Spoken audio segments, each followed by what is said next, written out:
अस्सलामु अलैकुम वरहमतुल्लाहि वबरकातुहू। मैं जुनैद अहमद कादरी खतीब व इमाम साफा मस्जिद शाहपुर पोंडा गोवा, मेरी जानिब से और साफा मस्जिद कमेटी की जानिब से तमामी हज़रात को तहे दिल से ईद उल ज़ुहा की मुबारकबाद पेश करता हूँ। आज का ये मुक़द्दस दिन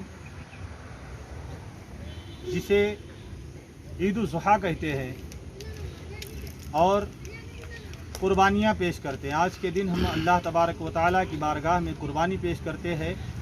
कुर्बानी हज़रत इब्राहीम अला नबीना अलैहिस्सलातु वस्सलाम की सुन्नत मुबारका है।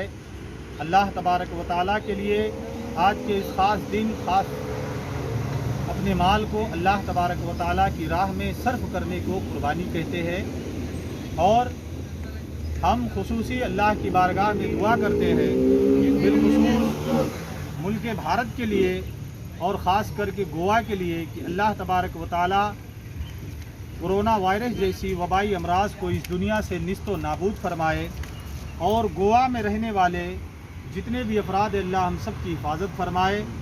अल्लाह तबारक व तआला आज के इस मुक़द्दस दिन की बरकत से जो भी लोग इस मुश्किल हालात में लोगों की मदद करते रहे, अल्लाह ताला उन सब की भी हिफाजत फरमाए।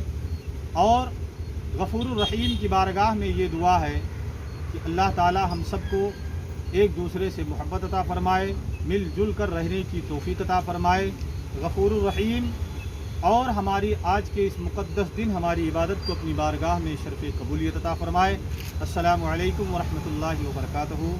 मीडिया के तमाम भाइयों का मैं तहे दिल से शुक्रिया अदा करता हूँ कि साफा मस्जिद की तरफ से जो कुछ भी वो कवर करते हैं और लोगों तक पहुँचाते हैं, ऐसे हालात में इन्होंने सारे जगह पर जाके हालात को कवर किया और आवाम तक पहुँचाया। अल्लाह ताला इन सब की भी हिफाजत फरमाए और तमाम मुश्किलों से इन सब को अल्लाह महफूज फरमाए। Thank you.